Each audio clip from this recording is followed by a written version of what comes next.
What's up, everyone? Joe with ECRM here at our general merchandise sessions in Dallas. And with me is Andrew Allen from Fresh Sense. And we're going to talk about one of my favorite topics to yak about, and that's LinkedIn, because he's very active on LinkedIn, just like I am. So I was curious to get his thoughts on how he uses the platform. So thanks for joining us. And what's your overall philosophy on using LinkedIn to start? I do feel like it's evolved over the years, and I say years, probably 2 years that I've really been trying to show up on LinkedIn. But I would say it's those two words: show up. That means a lot of things to a lot of different people, but it's the first step, and taking that first step leads you to the second step, leads you to the third step. And depending on where you are in that journey, that can mean something different. But I just think showing up is people say showing up is half the battle. On LinkedIn, it might be 80% of the battle. So I think that's so true, because there are so many people, and I try to constantly encourage my colleagues to be active on LinkedIn, and and other people as well. And you'll see, I might talk to a brand and they're like, oh yeah, I'm gonna get involved in LinkedIn. And then they'll be active for like a week. And then it's dead for months. And that showing up consistently is so important. Yeah, it really is. It's almost everything, really, because if you're just going for, if you have a hot streak but you don't continue it, content ages pretty quickly. And so you've got to stay relevant. You've got to stay in front. The algorithm is going to push anything older than 2 weeks into ancient history. Yeah. Although recently, what's weird is that was the case for so many years, but then recently I've been saying, I don't know if you've seen this too, but recently I've been having stuff pop up in my feed that's 3 weeks old or a month old. Yes. For the past month. Yeah, I would say they're going a little further back to recycle the stuff that's performing really well.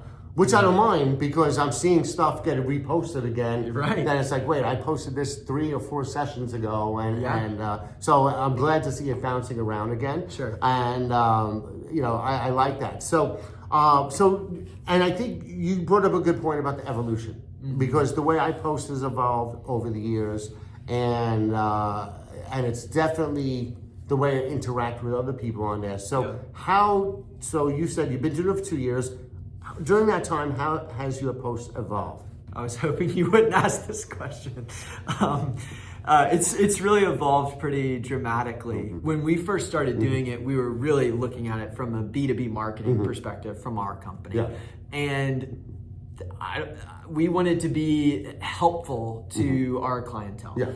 And the way we thought we could be helpful to them was telling them how to do their jobs that we've never done before. That was a bad strategy, by the way. So, that would look like, hey, the best buyers that we see always do X, Y, and Z. And see, that didn't come off real great, because I've never been a buyer. No one on my team has ever been a buyer. And so it's hard to give, and granted, like, there's some low-hanging fruit. There are some things that we can say to buyers that are actually helpful, some ways that we can contribute. But honestly, that well runs dry pretty quickly when you haven't lived and breathed that well. So that was the way we started. And the pivot has been almost completely 180, where I don't talk about anything that anybody else is doing.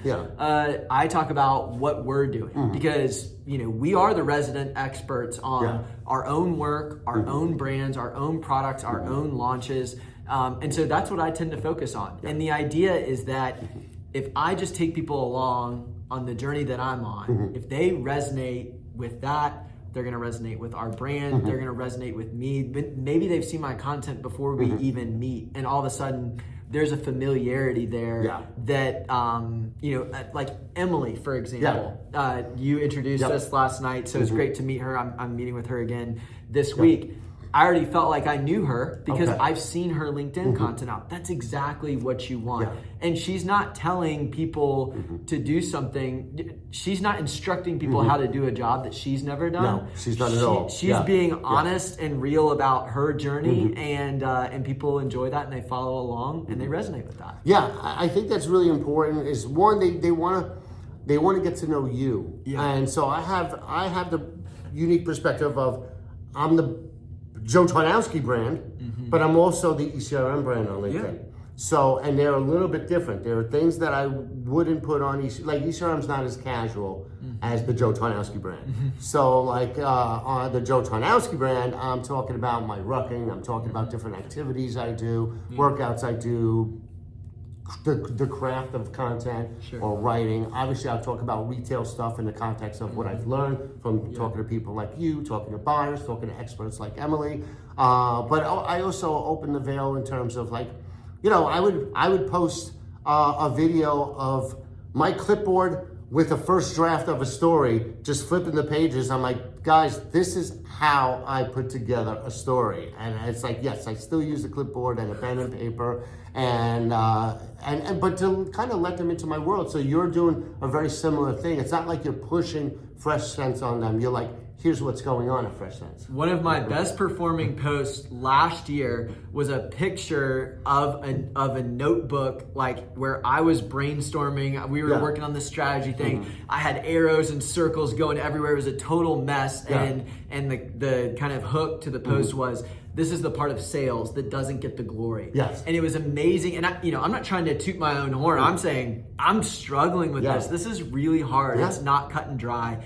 The amount of people that resonated with that and who chimed in on that post, it was crazy. It blew up because I was just honest about something I was having a really hard time with. I mean, well, you're making them feel seen. You're making somebody else who's in your role that goes through the same crap.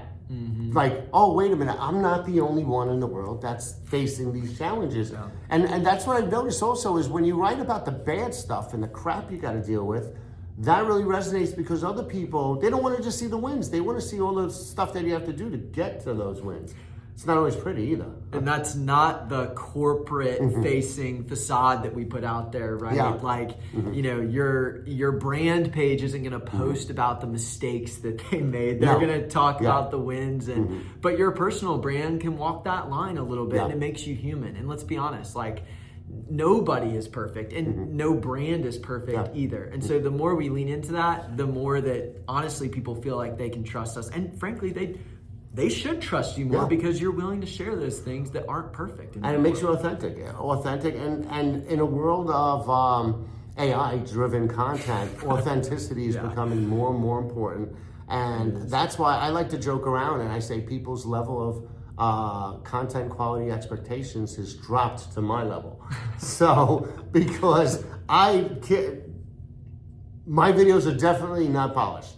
And you just have to listen to me and AI is not fixing this stuff. So, AI hasn't touched my videos or my voice or my diction. So, it actually works in my favor because they know this is real and that's it. So, now, how do you come up with the ideas for your posts? Because they run the gamut. You talk about industry stuff, but you also talk about some sales stuff in general. Where do you get your ideas from? And what challenges you faced in getting them? I have a couple of filters I run it through. The first one is give, get. So, I really try to walk a 80% give, 20% get. And basically what that means is I'm wanting to be useful to other people 4 out of 5 posts. I want to be contributing something. And by the way, like that doesn't mean telling somebody what to do. That may be just describing an issue that you have and you're useful to someone else, and that, like we were talking about earlier, they empathize with that and they don't feel alone and they can go about their day as a sane person, right? Just knowing that there's someone else out there. So that's one kind of filter that I run through. And I think that's a great filter to have. I follow that as well. Delivering value as much as you can. And a little anecdote related to that, and we'll get into this part later about like how it does benefit sales.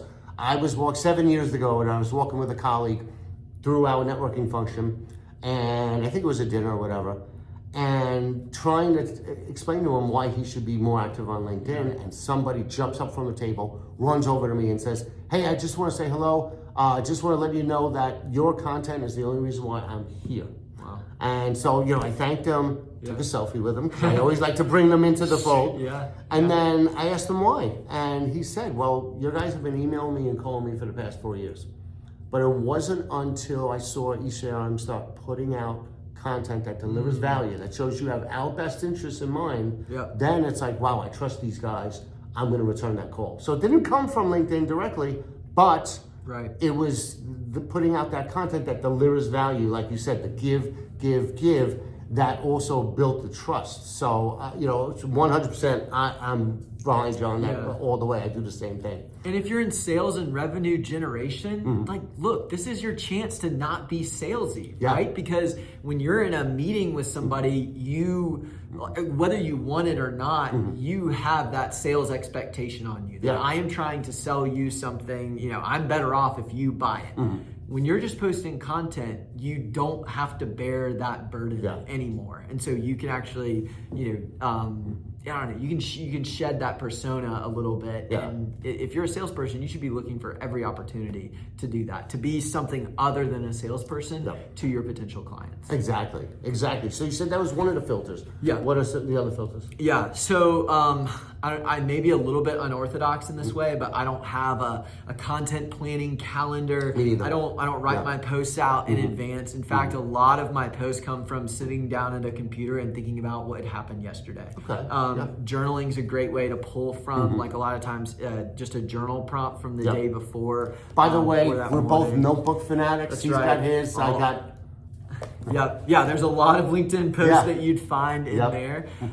So even just writing some of your thoughts down, it's amazing how words help clarify ideas and concepts. And then as you discover those things for yourself, as you put words to them, it's much easier to then go share that with others. So I've heard that, and not that, I deserve to be mentioned in any of the same sentences as these guys, but that's how comedians write, great content is. It's those everyday things. It's just looking at something puzzling and going, I wonder why that is, or oh my goodness, why is this so frustrating, and how come this happened here but not there? It's those little observations, and it's saying what we all see out loud. Look, that's what made Seinfeld and Curb Your Enthusiasm so popular. That's exactly what they deal in, is those everyday things that annoy the hell out of everybody, and they just kind of put it all down. And okay, while we're on Seinfeld though, because you're talking about content generation, his key to coming up with his jokes was he was going to sit down for a set amount of time, not that long, usually only 30 minutes or an hour. For LinkedIn posts, it could be 10 minutes. And he didn't even have to write a joke. He just couldn't do anything else. So you can't respond to emails. You can't take phone calls for that 10 or 15 minutes. You can write or you can do nothing. And doing nothing is fine too, but you can't do anything else. It's amazing what happens when you clear the distractions out and just kind of sit with that for a minute. And that's where his, those jokes that we all know and love, that's where they all came from. It makes sense. You would love this book if you haven't read it already. It's called The War of Art. I'm writing this down in my notebook. The War of Art. It's by Stephen Pressfield. And that's exactly what the whole thing is about. He talks about resistance, right? And this is important for LinkedIn people because it's coming up with content. And it was all about the way to overcome resistance is to sit at that desk and during your scheduled writing time and just focus on that. Even if you do one sentence during that time, but just the act of doing it and being there consistently. And he quoted one writer, I forget who it was, but where somebody asked this writer, when do you get your inspiration? And he goes, 9:00 a.m. at my desk every day. It's like, no, you sit there and you do it and it has to come. And that's why I never understand people that were like, oh, I have to be inspired. It's like, well, you know what? I was a journalist and I had to write news stories every day. And I couldn't wait for inspiration. You had to just do it. Right. So, but yeah, forcing yourself, and I do the same thing. If I'm working on something, got the blank page in front of me, and then you just kind of wrestle with it in your head until you have it. And then, and I believe, I don't do a content calendar either. A lot of that is because of the way ECRM works. I get a lot of my content doing these interviews, and then I put it. So it's always like, okay, this is promoting next year's show if I'm using it for promotions. But really, it's like a rolling thing. I'm always getting new content in. But as far as for my LinkedIn, my personal LinkedIn, it's like every day. The more, and you probably noticed this too, the more you do that, right? Yeah. Sitting and really focusing, and that, the more the better your antennas are up for opportunities for content. Absolutely. Yeah, right? you start seeing Yeah. things that you never would have took note of before. Yeah, so it could be you're walking in a store, like I might be walking, like I was walking in the CVS by my apartment, and I noticed that they have a lot of beams throughout this particular, like 28 beams, I counted them. And then only six of them had packaging along those, like displays along those beams. I'm like, what a valuable, so it's like if I'm a brand trying to get into this category, and I know that there's a beam with nothing over there right across from, I could make a shipper, as I go to them, I'll make a shipper, just the dimensions of that beam, put it right there, and then it's an easy way to kind of get your way in there. Yeah. So, but yeah, you just walk around and you just start seeing things, the more and more you do it. But you got to do it consistently in order for that to happen. Yeah, definitely. But it does, you're right. I mean, your radar starts operating on a different level, which is why we go back to showing up.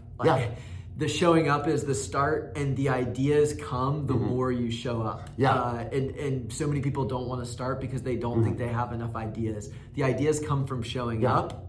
It's not the other way around. Yeah, they feed on each other. Exactly. They feed on each other. And then eventually you do a place, something like this where you're running into people and you're getting ideas all the time. Yeah. Look, the last video we did just came from a 2-minute conversation we had in your room about your rebrand. It turned into a whole video interview. Right. So it comes from all different places. And then I always like Gary Vee's thing, document, don't create. So like if you don't know what to come up with, document your everyday things. What are you doing? So just open the veil a little bit, let everybody see inside.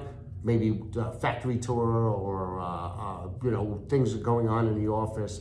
And then it could be also personal things too. I know you post a lot about sales in general, and like just what you go through as a salesperson. And but what's your mix of personal and like industry stuff? Yeah, that's a good question. I don't know if I have a predefined mix. I do. LinkedIn is a professional platform. I'm not active on Facebook really, or I don't have an Instagram, so I'm not really very active on any other social media. Mostly LinkedIn. Yeah, so I sprinkle it in here and there. If I were to ballpark it, I'd say probably 1 out of every 10 posts includes something that's hyper personal, or just something that's more personal than work related. Yeah. So, but I mean, we're all people doing work. The amount that those things cross over is always more than we make it out to be. It's been my experience. Yes, me too. I liken it to it's a digital networking event. It's like anything that you would say at the table, having lunch or dinner with everybody is fair game for LinkedIn. Here's an example. I do rucking, right? Walking with a weight, and I do martial arts, and I do talk about both of them in my posts. And because I think wellness is an essential part of performing well at work. Yeah. So I'm walking a trade show floor in New York. I think it was the Plant-Based World Expo or something. Some retailer, a category manager for a grocery chain in New York comes up to me. We spent 15 minutes talking about rucking and martial arts because he started doing rucking and he had been doing martial arts too. Yeah. And then after that, I ended up interviewing him for a story about mushrooms. Mushrooms trend, getting everywhere.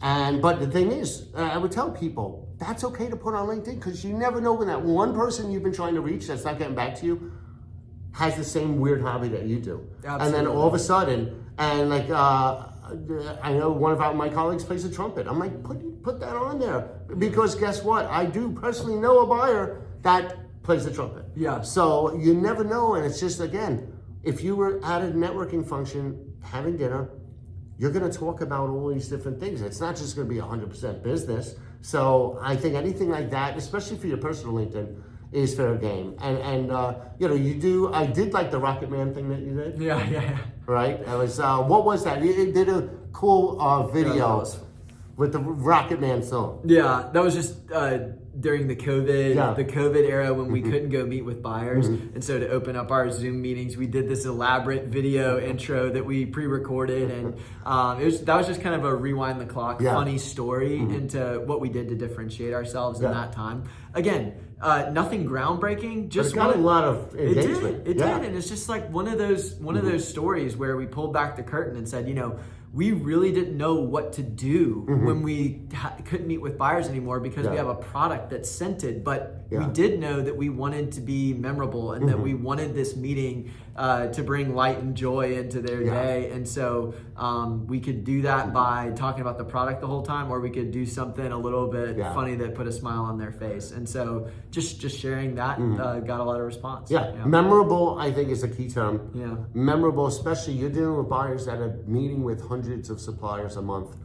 Being anything that will make you memorable. And it doesn't have to be a fancy video or anything funny, but just being out there regularly and engaging people, being on the platform, which gets into the last part that I want to talk about is, the tie-in between these LinkedIn activity and sales. Because from what I've seen with us, sure, there may be some cases when we'll get a direct lead that'll turn into a sale, but more often than not, it's like the anecdote I mentioned before, where it's the LinkedIn engagement that we're doing and the exposure actually enhances their existing sales efforts of calls and emails and visits. Right. Yeah, I would just think about it as another channel.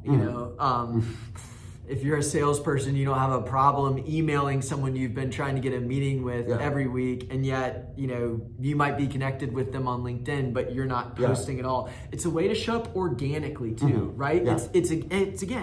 It's one more way to not be a salesperson. If I'm sending you a direct, personalized email, that is me trying to start a conversation with specifically you. Now, sometimes that's a great thing because you need to show that intent that, hey, I think we're a fit. I think there's something here. I'm not saying don't do that. What I'm saying is LinkedIn is this great way to participate in or show up in their world in an organic way. And non-obtrusive. Exactly. Non-intrusive. They didn't. They chose to go scroll through their feed and then they see you versus they have to be in their email inbox and then you barge in there with your big email or that voicemail that you send that's really like, hey, I really think we should connect. Again, those things aren't bad. It's just LinkedIn's such a great way to show up in a way that's much more laid back and potentially inviting, depending on who you're dealing with. You've experienced that here when you were running to a meeting with a buyer that knows you from LinkedIn. And that kind of, it greases the skids a little bit. No doubt. It's like, I've seen you. Like for me, it makes it easier if I'm approaching someone to do a video interview because there's so much content out there that they've likely seen that they know what to expect. They know I'm not going to bombard them with gotcha questions or anything like that. They know we're trying to get information to benefit the industry. So, but. Speaking of sales, I know you have a meeting coming up. So any final thoughts, just recommendations for brands that are on LinkedIn? I want to highlight a brilliant point that you made earlier, which is think of LinkedIn as a digital networking event. So like you said, when you're having that conversation around the table and you're willing to chime in on XYZ topic, right? We're very willing around the table to piggyback on some kind of conversation topic that's going on. But we may be hesitant to change the subject or introduce a new topic. That's almost like a LinkedIn post. So a LinkedIn post is you putting this new topic out there into the world for people to comment and engage with. That can be intimidating. It can also be, let's be honest, it doesn't feel good when you put something out there and then no one engages with it, right? That's part of the intimidation of getting started on LinkedIn. Commenting is the LinkedIn gold. Comments are content. Oh my goodness, yes. And if you would make that comment at the table, why not make the comment on LinkedIn? And the crazy part is your comments will show up in people's feeds as much as your posts will. And then you get to provide, whether it's expertise or advice or even just being comical, and that's such an easy way because no longer do you have this burden like we talked about earlier. Man, how do you come up with these posts? Well, you don't even have to come up with just posts. comment. Just start by doing 5 comments a day. And the profile views, the connection requests. It's amazing how much even comments can get the ball rolling for LinkedIn, which showing up in the comments will give you more confidence to show up as a poster. And people love it when they get a comment on one of their posts. And if you're commenting on a buyer's post, It's another way of engaging them without being intrusive. Yeah, or a colleague, you know, someone else in the industry. If you're supporting their content, you run into them again at an event. Hey, man, I really appreciate that comment on the post. Is there anyone I can introduce you to? Or they start asking you questions about your business. I mean, again, it's give, get, right? One way to give is just by showing up and supporting other people's content. If you're hesitant about posting, the truth is the person, whoever else posted in the feed, probably felt that same hesitation. Go comment on something that they did, because that's going to reinforce just their efforts on there, and it's appreciated, and it leads to great things. Yeah. See, get on LinkedIn, get active, and give, get. Yeah. Awesome. Thank you for all the advice. Yeah.